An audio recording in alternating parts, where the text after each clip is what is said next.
오늘 말씀은 팩트 체크, 이루어진 사실에 대하여. 팩트 체크입니다. 팩트. 허황되고 엉뚱한 이야기가 아닙니다. 하나님이 정말 되시는지, 예수님이 메시아였는지 그 부분에 대한 정확한 팩트를 체크를 해야 됩니다. 그래서 오늘은 팩트 체크, 이루어진 사실에 대하여 라는 말씀으로 하나님의 말씀을 전가하도록 하겠습니다. 본문은 누가복음 1장 1절에서 80절 전장이고요. 마태복음 1장 19절 25절인데 안 찾으셔도 됩니다. 오늘은 이제 설교를 해나가면서 본문을 같이 읽어 나갈 겁니다. 다시 이번 주는 어쨌든 성경 속으로 들어갈 건데, 지난주까지 몇 주 우리들에 대한 이야기를 했거든요. 왕따에 대한 이야기 했고, 진로에 대한 이야기, 입시에 대한 이야기, 아니면 지난주는 여러분 기억나실지 모르겠지만 하나님의 마지막 자존심이 되자, 복음을 부끄러워하지 말자. 근데 사실은 뻘쭘하기 때문에 그렇게 되기가 힘들죠. 그래서 결국 여러분들이 알게 된 건 무엇이냐, 이 세상은 사실 하나님의 말씀을 잃어가고 있어요. 하나님의 말씀을, 하나님을 이야기한다 함에도 불구하고 하나님의 말씀을 잃어가고 있어요. 그러면서 세상은 자기 필요만을 위해서 모두가 미쳐가고 있는 것 같아요. 정말 미쳐가고 있다는 생각이 많이 들거든요. 결국엔 하나님 말씀입니다. 이번 주부터는 다시 성경 속 여행을 떠나려고 합니다. 자, 근데 이제 성경을 알지 못하는 사람들의 잘못된 관점이 있는데, 성경을 알지 못하는 잘못된 관점인데 두 가지가 있는데요. 첫 번째는 성경을 신화로 보려고 해요. 신화 아니야? 신화로 보려고 한다라는 거. 두 번째는 뭐냐 하면 성경을 오히려 과학적이고 이성적으로 해석을 하려고 하는 시도를 해요. 둘 다 잘못된 겁니다. 성경은 신화도 아닙니다. 그리고 성경은 과학책도 아닙니다. 그럼에도 불구하고 성경은 사실의 기록이고, 또한 과학과 이성을 넘어선 사실의 기록이라는 겁니다. 오늘은 누가복음을 가지고 이야기할 건데, 왜 오늘 누가복음을 택했느냐? 누가라는 사람은 사복음서 알죠? 마태, 마가, 누가, 요한, 요 정도는 알고 있지? 누가복음의 저자는 누가 기록했을까요? 누가가 기록했겠죠? 누가는 참 놀라워요. 누가는 예수님을 만난 적이 없어요. 누가는 예수님을 본 적이 없다라니까요. 그리고 누가는 유대인이 아니에요. 이방인이었거든요. 이방인 의사였습니다. 예수님을 보지도 못했어. 근데 예수님에 대한 소문과 믿기지 않는 사건들을 들었던 겁니다. 그런 사건들을 들었고, 예수님이 아닌 예수님의 제자들을 만납니다. 근데 이 제자들이 도저히 믿지 못하는 이적과 기적을 행해요. 제자들도 이적과 기적을 행했거든요. 그리고 그들이 이야기하는 십자가 부활에 대한 수많은 사건들에 대해서 이야기를 합니다. 그래서 누가는 팩트 체크를 시작합니다. 예수라는 사람이 과연 누구였는가 면밀한 조사가 시작이 됩니다. 팩트 체크를 했고, 그래서 그 팩트 체크된 결과를 통해 가지고 로마의 데오빌로 각하에게 기록을 합니다. 그것이 누가복음입니다. 그래서 예수님이 메시아임을 인정할 수밖에 없었던 그 사실을 알리려고 했던 겁니다. 한번 볼까요? 그래서 누가복음은 이렇게 시작을 합니다. 누가복음 1장 같이 한번 읽어보겠습니다. 1장 1절. 우리 중에 이루어진 사실에 대하여 처음부터 목격자와 말씀에 일꾼된 자들이 전하여 줄. 자, 여기까지만 할게요. 우리 중에 이루어진 사실에 대하여. 사실에 대해서. 누가는 예수님을 만나지 못했지만 결국 일어난 사실을 확인했던 겁니다. 그래서 이 사실에 대해서 처음부터 목격자를 찾으러 갔습니다. 목격자를 찾았고, 그리고 말씀의 일꾼들, 바로 사도들이죠. 이들이 어찌하여 말씀의 일꾼된 자들이었는지 그걸 확인하려고 했던 겁니다. 그래서 그대로 내력을 저술하려고 붓을 든 사람이 많은지라 뭔가 기록을 남겨야겠다. 자기도 이제는 이 기록을 남겨야겠다. 그 모든 일을 근원부터 자세히 미루어 살핀 나도 데오빌로 각하에게 차례대로 써보내는 것이 좋은 줄 알았노니 이는 각하가 알고 있는 바를 더 확실하게 하려 함이로다. 각하 누구? 로마의 하나의 각하였습니다. 이가 예수님 메시아라는 이 사람 인정했거든요. 그래서 그가 알고 있는 바를 더 확실하게 하려 함이라. 이것이 누가복음 기록의 목적이었던 겁니다. 아시겠습니까? 자, 그래서 누가복음을, 오늘 본문은 누가복음에 대한 이야기를 쭉 해나갈 겁니다. 예수님의 탄생을 누가는 예수님에 대한 이야기를 하기 전에 오늘 이제 뒤에 본문을 읽을 건데 참 신기한 구성을 합니다. 여러분 책을 적을 때에도 책 제목을 어떻게 정하는지, 구성 목차를 어떻게 정하는지 대단히 중요하죠. 글을 적어 나가는 순서가 대단히 중요하거든요. 누가는 1장 1절에서 1장 4절까지 이렇게 이야기해놓고 난 다음에 느닷없이 누구에 대한 이야기를 기록하냐면 세례 요한에 대한 기록을 해요. 세례 요한에 대해서. 예수님의 탄생에 대해서 예수님 메시아임을 이야기해야 되는데 왜 그에 앞서서 세례 요한의 탄생에 대해서 이야기해야 했을까? 누가는 세례 요한 탄생을 이야기할 만큼 누가로서는 세례 요한의 기록이 그만큼 중요했던 겁니다. 중요했던 겁니다. 왜일까? 그것을 본문을 통해서 한번 읽어가 보도록 하겠습니다. 다 같이 읽습니다. 자, 읽는데 가다가 놓칠 수도 있고 망각의 세계로 빠질 수도 있고 뭐 이래 둘 수 있습니다. 여러분 성경 안 읽잖아, 그지? 이때만 읽자고. 이걸 읽고 그 다음에 누가복음 읽어가는 겁니다. 자, 다 같이 한번 읽어보도록 하겠습니다. 시작. 유대왕 헤롯 때에 아비야 반열에 제사장 한 사람이 있었으니 이름은 사가랴요. 그의 아내는 아론의 자손이니 이름은 엘리사벳이라. 이 두 사람이 하나님 앞에 의인이니 주의 모든 계명과 규례대로 흠이 없이 행하더라. 엘리사벳이 잉태를 못함으로 그들에게 자식이 없고 두 사람의 나이가 많더라. 마침 사가랴가 그 반열에 차례대로 하나님 앞에서 제사장의 직무를 행할새 제사장의 전례를 따라 제비를 뽑아 주의 성전에 들어가 분향하고 모든 백성은 그 분향하는 시간에 밖에서 기도하더니 주의 사자가 그에게 나타나 향단 우편에 선지라. 사가랴가 보고 놀라며 무서워하니 천사가 그에게 이르되 사가랴여 무서워하지 말라. 너의 간구함이 들린지라. 내 아내 엘리사벳이 내게 아들을 낳아주리니 그 이름을 요한이라 하라. 너도 기뻐하고 즐거워할 것이요 많은 사람도 그의 태어남을 기뻐하리니 이는 그가 주 앞에 큰 자가 되며 포도주나 독한 술을 마시지 아니하며 모태로부터 성령의 충만함을 받아 이스라엘 자손을 주 곧 그들의 하나님께로 많이 돌아오게 하겠습니다. 그가 또 엘리야의 심령과 능력으로 주 앞에 먼저 와서 하나님의 마음을 자식에게 거스르는 자를 의인의 슬기에 돌아오게 하고 주를 위하여 세운 백성을 준비하리라. 되어 있습니다. 사가랴가 천사에게 이르되 내가 이것을 어떻게 알리요? 내가 늙고 아내도 나이가 많으니이다. 천사가 대답하여 이르되 나는 하나님 앞에 서 있는 가브리엘이라. 이 좋은 소식을 전하여 내게 말이라 보내심을 받았노라. 보라, 이 일이 되는 날까지 내가 말 못하는 자가 되어 능히 말을 못하리니 이는 내가 내 백성 때가 이르면 내 말이 이루어지리라 하더라. 백성들이 사가랴를 기다리며 그가 성전 안에서 지체함을 이상히 여기더라. 그가 나와서 그들에게 말을 못하니 백성들이 그가 성전 안에서 환상을 본 줄 알았더라. 그가 몸짓으로 뜻을 표시하며 그냥 말 못하는 대로 있더니 그 직무의 날이 다 되매 집으로 돌아가니라. 이후에 그의 아내 엘리사벳이 잉태하고 5살 동안 숨어 있으며 이르되 주께서 나를 돌아보시는 날에 사람들 앞에서 내 부끄러움을 없게 하시려고 이렇게 행하심이라 하더라. 아멘. 자, 읽어보니 어때요? 무슨 말인가 알겠어요? 이 국어, 수학, 미분적분 푸는 거 더 중요해? 누가는 이 한 장을 통해 가지고 예수님이 메시아였던 것을 자기 목숨을 다해서 밝히려고 하는 그 기록들이에요. 그 기록들. 자, 누가는 예수님이 메시아임을 어떻게 하려고 했다? 팩트 체크하려고 했어요. 팩트 체크. 예수님 메시아라는 걸. 그러하기 위해서 누가가 제일 먼저 한 일이 무엇이었을까? 구약을 샅샅이 뒤지는 겁니다. 구약을 다 뒤져보고 그러고 난 다음에 구약의 예언을 이루는 자여야만이 뭐가 되죠? 메시아라는 걸 알게 되거든요. 그러면서 누가가 발견했던 구절이 바로 뭐였냐면 바로 말라기였던 겁니다.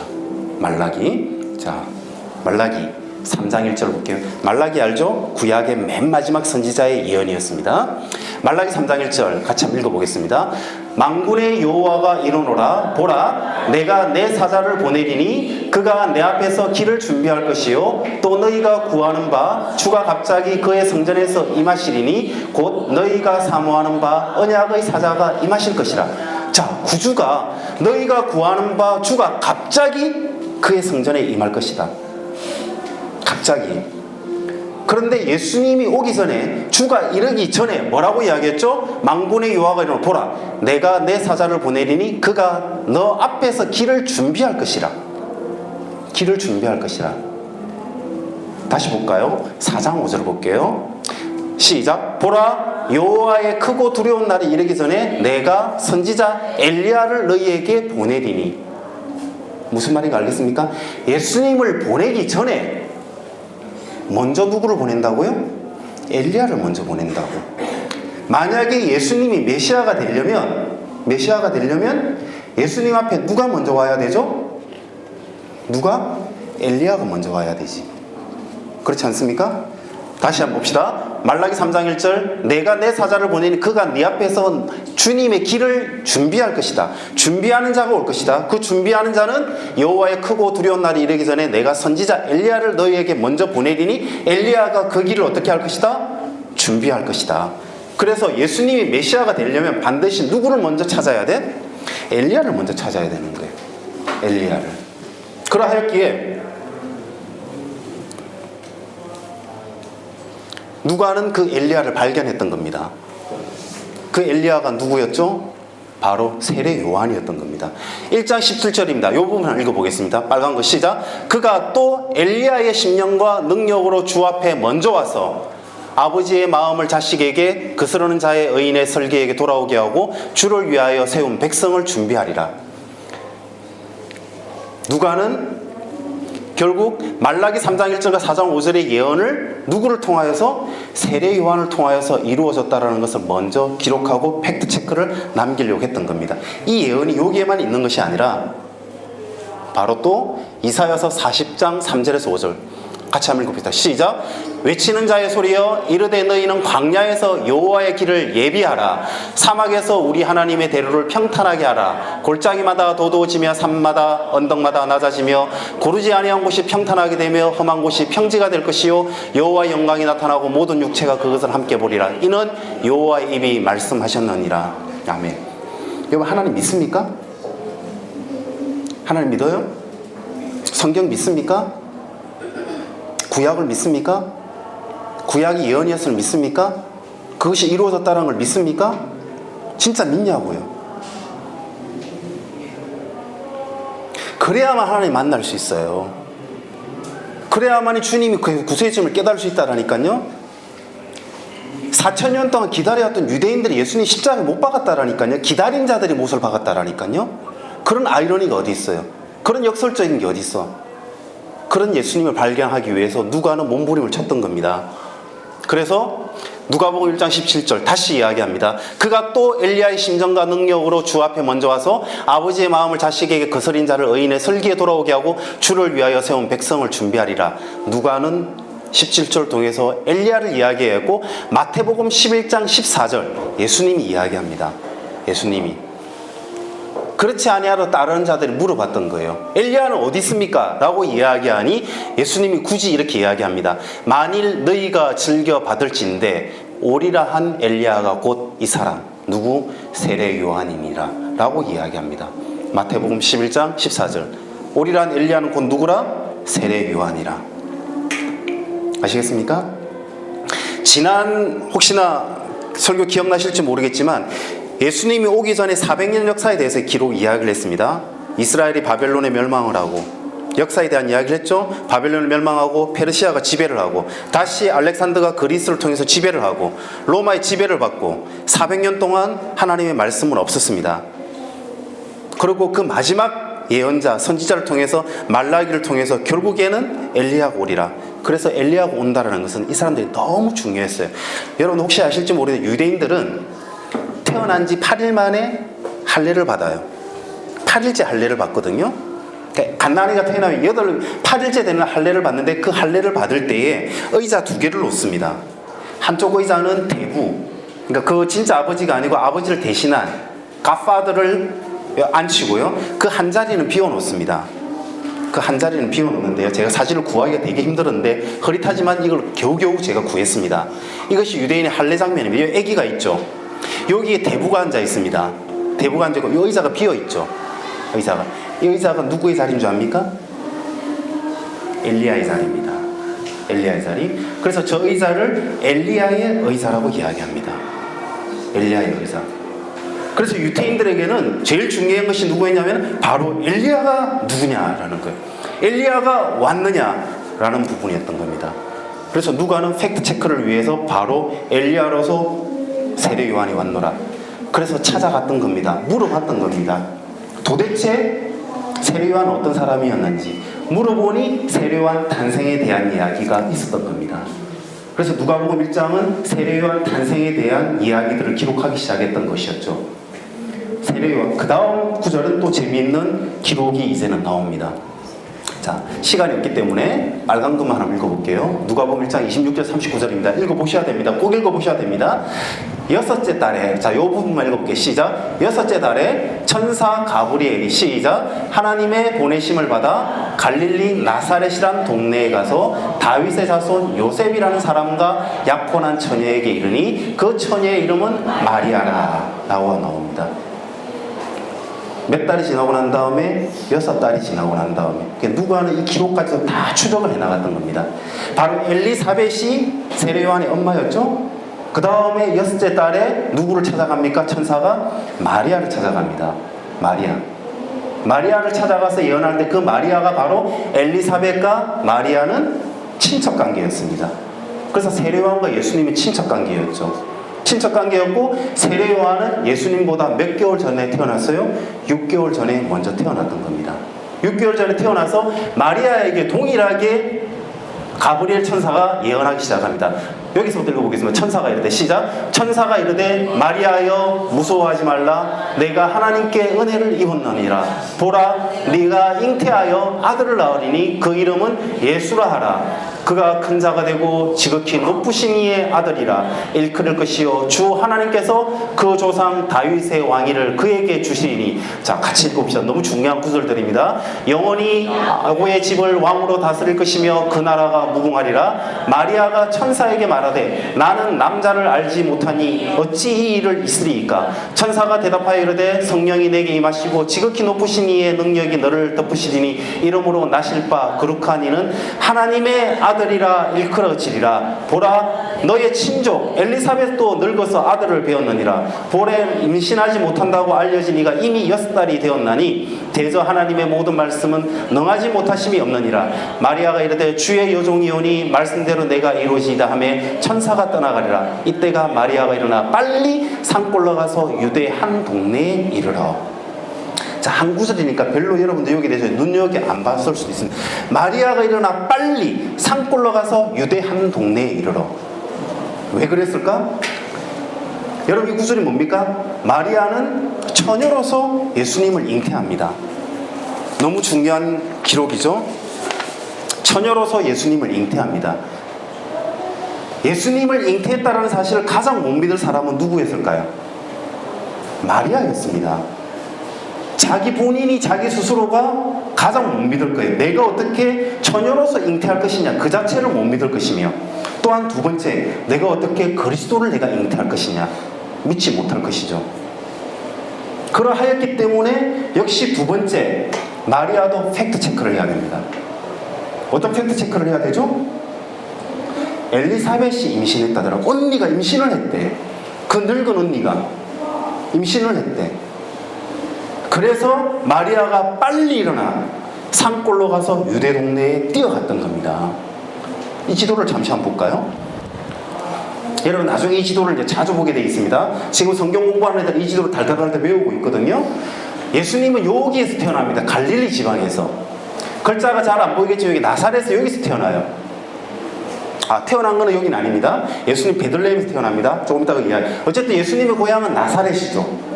왜 베들레헴에서 태어났나 다음에서 이야기합시다. 여기서 결국에는 요셉과 마리아가 살았습니다.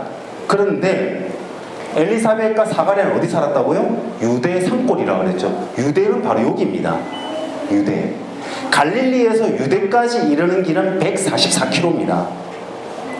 144km라는 길을 걸어서 갔던 겁니다. 그래서 3개월이 걸려요. 3개월 동안 갈릴리에서 유대 땅으로 가고, 유대 땅에서 마리아는 엘리사벳과 함께 3개월 동안 거합니다. 그러고 다시 갈릴리로 돌아옵니다. 그러고 애 낳을 때가 되어서 베들레헴으로 가죠.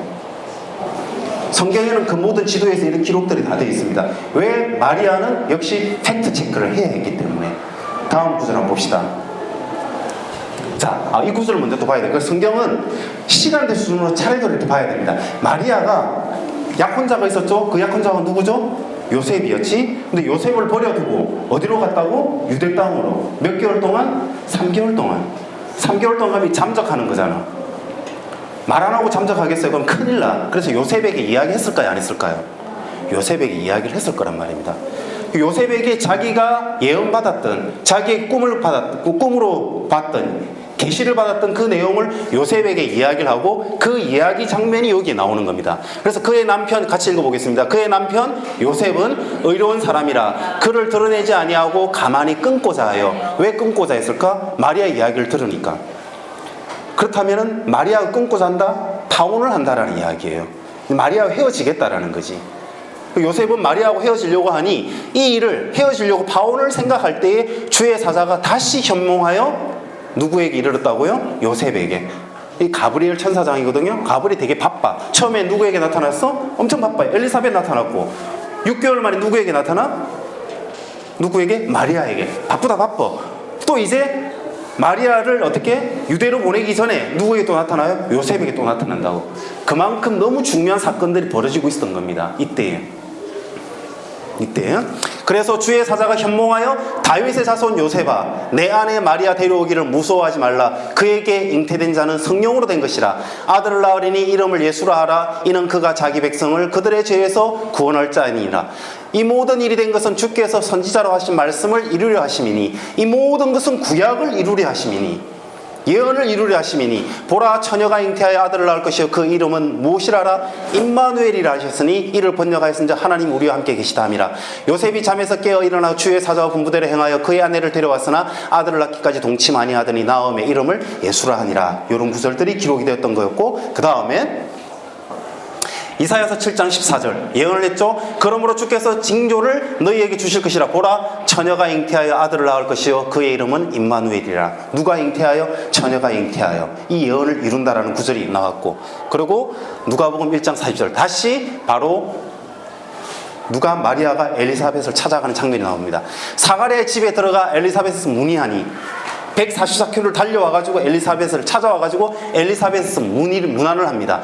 엘리사벳이 마리아가 문안함을 들으면 아이가 복중에서 뛰어노는지라. 엘리사벳이 성령의 충만을 받아 큰 소리로 불러 이르되 여자 중에 내가 복이 있으며 내 태중에 아이도 복이 있도다. 내 주의 어머니가 내게 나오니 이 일이 어찌 된 일인가. 보라 내 문하는 소리가 내 귀에 들릴 때에 아이가 내 복중에 기쁨으로 뛰어놀았도다. 주께서 하신 말씀이 반드시 이루어지리라 하고 믿은 그 여자에게 복이 있도다. 엘리사벳이 찬양을 하고 그 다음에 마리아가 찬양을 합니다. 마리아가 이르되 내 영혼이 주를 찬양하며 내 마음이 하나님 구주를 내 기뻐하였으면 그의 여종이 비천함을 돌보셨습니다. 보라 이제후로는 만세에 나를 복이 있다 일컬으리로다. 능하신 이가 큰 일을 내게 행하셨으니 그 이름이 거룩하시며 긍휼하심이 두려워하는 자에게 대대로 이르는도다. 이건 마리아의 찬양이라고 제목이 되어 있습니다.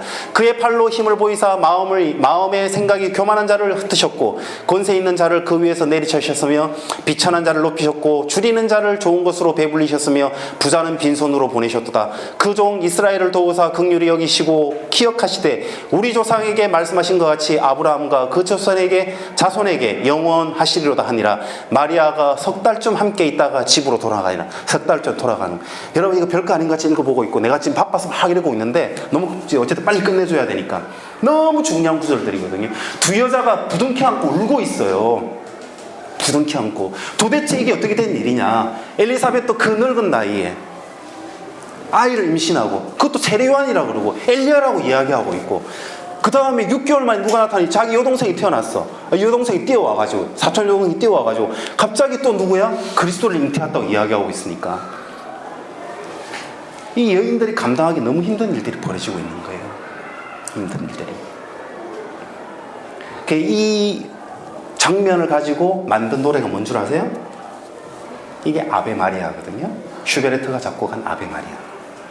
제가 그 비긴 어게인을 되게 좋아하거든요. 지금 비긴 어게인 3에서 박정현이 아베 마리아 부르는 게 있는데 너무 감동적이더라고요. 그게 가사가 이렇게 쫙 번역이 되어 나옵니다. 요 번역된 구절들이 나오는 맨 마지막 예배 끝나고 제가 보여드릴게요. 끝나고 난 다음에 여러분도 그렇지 않습니까? 우리 송은주쌤, 송성희쌤 여인들이 가장 아름다워질 때가 언제인 줄 압니까? 여인들이 가장 강해질 때가 언제인 줄 압니까? 아이를 잉태했을 때예요. 아이를. 더군다나 그리스도를, 인류를 구원할 자를. 이 장면은 너무나도 아름다운 구절이고 시적인 구절이니까 꼭 혹시나 시간 내어서 다시 한번 읽어보시기 바랍니다. 자, 누가복음 1장 50절 80절. 이게 이런 단순 읽어갔던 길들인데 이런 어떤 엄청난 스토리들이 이렇게 흘러가는 겁니다. 그래서 엘리사벳이 해산할 기인이 차서 아들을 낳으니 이웃과 친족이 그 주께서 그를 크게 긍휼히 여기심을 듣고 함께 즐거워하더라. 8일이 되매 아이를 할례하러 와서 며칠? 8일이 되매. 그래서 예수님도 8일째 할례를 합니다. 8일째 할례를 할 때 뭘 주냐? 이름을 줘요. 그때 이름을 지어줍니다. 그래서 8일째 되면, 지금도 유대인들은 그럽니다. 이스라엘 사람들은 8일이 되면 아이를 할례하러 와서 그 아버지의 이름을 따라 사가랴라 하고자 하더니, 그 이름을 뭐라고 지으려고? 사가랴라고 지으려고 했던 거예요. 그 어머니가 대답하여 이르되 아니라 요한이라 할 것이라 하며. 왜? 그렇게 계시를 받았거든요.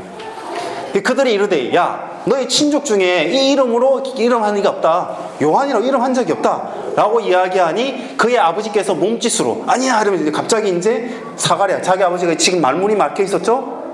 아니야, 이 계시를 같이 받았거든. 몸짓으로 하다가 어떻게 이름을 지으려 하는가 물으니 그가 서판을 달라 해가지고 아니야 하면 서판? 글을 적겠다 이거. 서판을 달라 하여 그의 이름은 요한이라 쓰매 다 같이 놀라게 여기더라. 요한이라 쓰매 이에 그의 입이 열리고 혀가 풀리며 말을 하여 하나님을 찬송하니 그 근처에 사는 자가 다 두려워하고 이 모든 말이 온 유대 산골에 두루 퍼지매 듣는 사람이 이 말을 마음에 두며 이르되 이 아이가 장차 어찌 될까 하니 이는 주의 손이 그와 함께 하심이니라.